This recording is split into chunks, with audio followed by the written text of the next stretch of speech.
Hi friends, welcome back to my channel. तो इस video में हम लोग एक कॉम्प्लेक्स टॉपिक पर बात करेंगे कि क्या एचएससी और बैंक की एग्जाम्स दोनों की तैयारी एक साथ हो सकती है, और अगर हो सकती है तो कैसे हो सकती है। मैंने दोनों की तैयारी की हुई है। बैंकिंग एग्जाम्स में जैसे मैंने 6 एग्जाम्स निकाले हैं बैंकिंग में, और एचएससी में मैं मेंस तक गया हूँ। तो मुझे एक फेयर आइडिया है कि कैसे दोनों का सिलेबस कैसे मतलब कहाँ तक सेम है और कितने अलग है। और अगर दोनों की तैयारी आपको करनी है तो आप किस स्टेट में दोनों की तैयारी एक साथ कर सकते हो। ठीक है, तो सबसे पहले मैं उस मिथ को ख़त्म कर दूं कि दोनों की तैयारी एक साथ नहीं हो सकती। काफ़ी लोग ये अभी भी यही मानते हैं कि एसएससी और बैंकिंग, अगर आप दोनों की तैयारी एक साथ कर रहे हो तो मतलब आप एक तरह से दो नाव पर पैर रख रहे हो। बट ऐसा नहीं है। मैं आपको बताऊंगा इस वीडियो में आगे कि किस परिस्थिति में आप दोनों की तैयारी एक साथ कर सकते हो। ठीक है, तो देखिए, सबसे पहले हम बात कर लें कि एस एस एग्ज़ाम्स के बारे में। एसएससी एग्ज़ाम्स जो कि एग्ज़ाम जिसमें एसएससी की सिलेबस रहती है, और एग्ज़ाम जिसमें बैंकिंग की सिलेबस रहती है, इन दोनों का अगर हम लोग पहले एग्ज़ाम्स को देख लें तो एसएससी सबसे ऊपर सबसे जो हाईएस्ट पोस्ट वाली रहती है ऑफकोर्स सीजीएल, सीएचएसएल आती है। Sub inspector Delhi police, CAPF, MTS, selection phase जौहर आती है, और एक आईबीएसयू जो 2 ईयर्स में एक बार आ जाती है, और कभी कोई मतलब कि रेगुलर आती है, बट कभी कभी 2 साल में आती है। तो ठीक है, तो इन सबों को अगर आप मिला दोगे तो आपकी 45,000 प्लस वैकेंसीज अप्रोक्स, ठीक है, आपकी बनती है एक साल में, वो इन 1 ईयर। ठीक है, वही अगर हम लोग बैंकिंग से मतलब ऐसे एग्जाम्स देखें जैसे बैंकिंग सिलेबस है, तो अगर सबसे पहले तो RRB PO, RRB clerk, IPS PO clerk, SBI PO clerk, RB assistant, LIC double AO जो अभी आपको आया हुआ है, एलआईसी असिस्टेंट जो कम आता है बट इसको मैंने लिखा है। ठीक है, सिडबी ऐसे ग्रेड ए की वैकेंसी आती है, SEBI same grade A, UICL AO last year आया था, और अभी एनआईसीएल एओ अभी चल रहा है।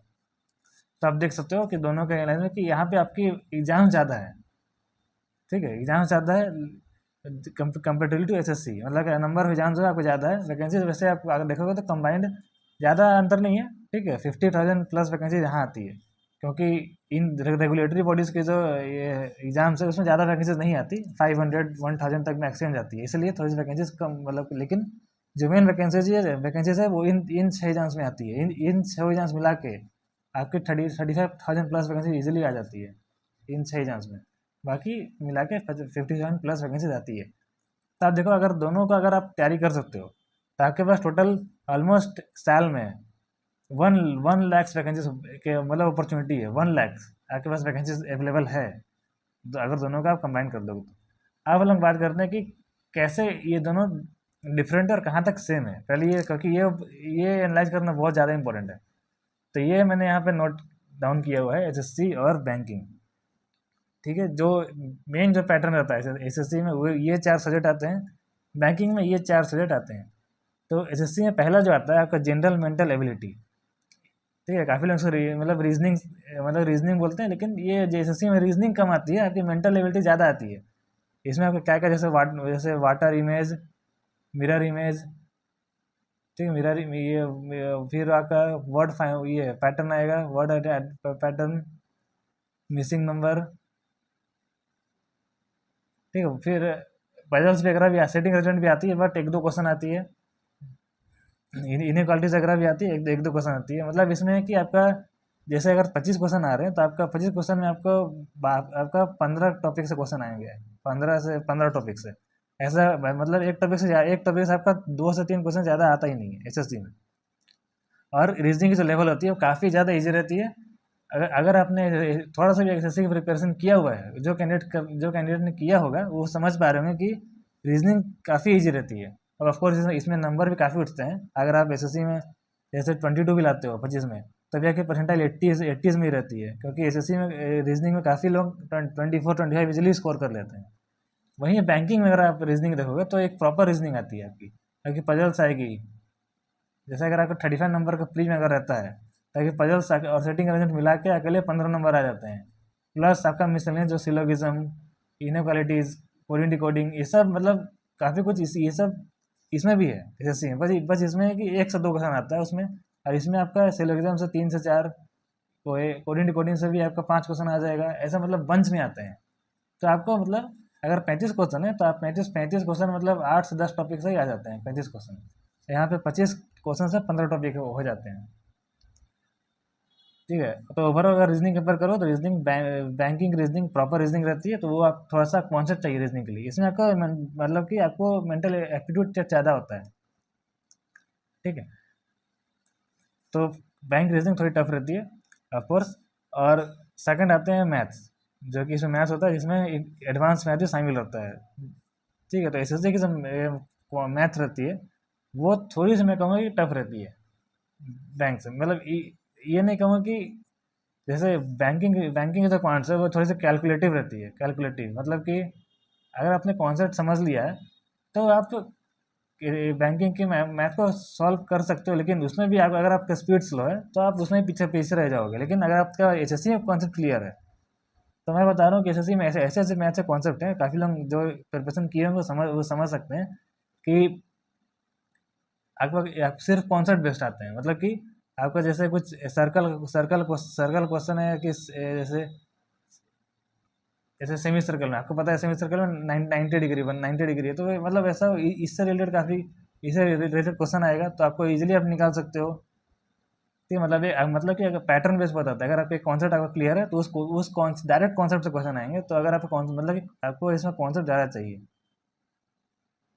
कॉन्सेप्ट अगर का कॉन्सेप्ट पता है तो आप इसमें मैथ्स में इजीली 20+ भी स्कोर कर सकते हो। लेकिन अगर कॉन्सेप्ट क्लियर नहीं है, क्योंकि इसमें एक चीज़ इसको टफ बनाती है वो है एडवांस मैथ, ट्रिग्नोमेट्री जो आती है, ट्रिग्नोमेट्री और जियोमेट्री। ठीक है, ये कुछ टॉपिक्स हैं जो थोड़ा सा इसको टफ बना देती है इसमें यहाँ की मैथमेटिक्स को। बाकी सब उतना कॉन्सेप्ट कॉन्सेप्चुअल ही रहता है, लेकिन ये तीनों थोड़ा से वेटेज ज़्यादा बढ़ा देता है, मतलब कि हार्ड कर देता है। बैंकिंग अकाउंट जैसे मैंने कहा कैलकुलेटिव रहते हैं, आपको सॉल्व करना पड़ेगा। ठीक है, आपकी अरिथमेटिक टोटल सेम रहती है, यहाँ जो अरिथमेटिक आप पढ़ोगे आप यहाँ भी वही पढ़ोगे। ठीक है, वैसे इसमें डीआई एक्स्ट्रा आती है, डीआई और स्पीड मैथ्स में बंच में आती है, इसमें एक दो क्वेश्चन आते हैं बस, ज़्यादा नहीं आते हैं। ठीक है, ये हो गया क्वांट्स का। तो ओवरऑल अगर मैं कहूँ तो एसएससी की क्वांट्स मैथ्स थोड़ी सी टफ रहती है बिकॉज ऑफ दिस थ्री। ठीक है, फिर इंग्लिश में काफ़ी सेम रहता है, बट डिफरेंस यहाँ है कि एसएससी में वोकैब की वेटेज काफ़ी ज़्यादा रहती है। वोकैब मतलब आपका मतलब कि आपकी आरसी आपका क्लोज टेस्ट होगा, उसमें आपको वोकैब का मतलब थोड़ा यूज़ होगा। फिर आपको सिनोनिम्स एंटोनिम्स काफ़ी पूछे जाएंगे, सिनोनिम एंटोनिम। मतलब कि आपका मिला के अगर 25 नंबर की इंग्लिश है तो आपको उसमें 10 नंबर वोकैब का वेटेज हो जाएगा, 8 से 10 नंबर इजिली। लेकिन बैंकिंग में आरसी की वेटेज ज़्यादा रहती है। अगर यहाँ अगर 30 नंबर की है तो आरसी इसमें से 8, इधर डिडक्शन जो ग्रामर होता है उसमें 5, और फ्रेज रिप्लेसमेंट सेंटेंस रिप्लेसमेंट में 3 से 4 नंबर आते हैं। वोकैब का वेटेज थोड़ा सा कम रह जाता है, यहाँ 3 से 5 क्वेश्चन आपके मतलब आरसी में सिनोनिम एंटोनिम आ गई, क्लोज टेस्ट में आपको थोड़ा सा जरूरत पड़ सकता है यहाँ पे। तो ओवरऑल मैं कहूँगा तो इंग्लिश ऑलमोस्ट बराबर बराबर है। ज़्यादा अगर आपको वोकैब स्ट्रांग है तो एसएससी आपको ईजी लगेगी। अगर आपकी ग्रामर ग्रामर और आरसी स्ट्रांग है तो आपको इंग्लिश यहाँ का बैंकिंग ईजी लगेगी। सबसे जो डिफरेंट सेक्शन रहता है इन दोनों एग्जाम्स में वो है ये जीके। एसएससी की जीके से रहती है प्योर स्टैटिक रहती है। 25 नंबर में 50% ऑफ स्टैटिक जीके आती है, स्टैटिक जीके 50%। और जबकि इसमें सबसे कम वेटेज रहता है स्टैटिक जीके का। मतलब आपका बैंकिंग अवेयरनेस, फिनेंशियल अवेयरनेस और करंट अफेयर्स मिला के आपका 80% सिलेबस कवर कर जाते हैं। और इसमें 50% वेटेज करंट जीके का है, स्टैटिक जीके। करंट अफेयर आपका 25% के अराउंड आपका वेटेज रहता है उसमें।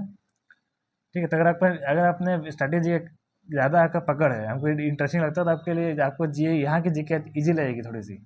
बट यहाँ जो कि स्ट्रैटेजी के नहीं आती तो आपको ये बैंकिंग अवेयरनेस, फाइनेंशियल अवेयरनेस ये थोड़ा सा मतलब आपका बोरिंग टाइप हो जाता है। बट एक बार अगर आप इसको पीडीएफ रिवाइज करने की आदत लग जाएगी आपको तो ये भी ठीक लगता है। ठीक है, तो ओवरऑल मैं कहूँगा तो डिपेंड करता है आपके ऊपर कि आपको कौन सा एरिया स्ट्रांग है। अगर आपकी स्ट्रैटेजी अच्छी लगती है तो यहाँ की आपको ईजी लगेगी। लेकिन करंट अफेयर्स अगर आपको डेली पढ़ रहे हो, अच्छे से पकड़ है उसमें, तो आपको यहाँ बैंकिंग में ज़्यादा फायदा होगा। तो ये मैंने कुछ डिफरेंस बता दिया कि इन दोनों के सेक्शन चारों में आपको गैप डिफरेंस है।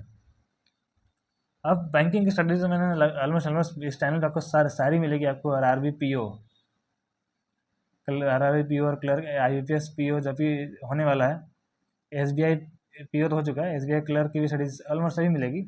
तो उन सबको आप देख लो, अच्छे से आपको आइडिया ही मिल जाएगा। एसएससी की मतलब स्ट्रेटेजी क्या है, मतलब कि इसमें जैसे आपको रीजनिंग के लिए कुछ ज़्यादा कुछ करना है नहीं, सिर्फ मैं ये कह सकता, मैं मतलब दावे से कह सकता हूँ, अगर आप सिर्फ प्रीवियस ईयर मॉक लगाओगे तो आपकी ये कवर हो जाएगी सिर्फ इसी से। मॉक लगा के उसका एनालाइज करते रहना और जो गलत हो रहा है उसको ठीक करते रहो।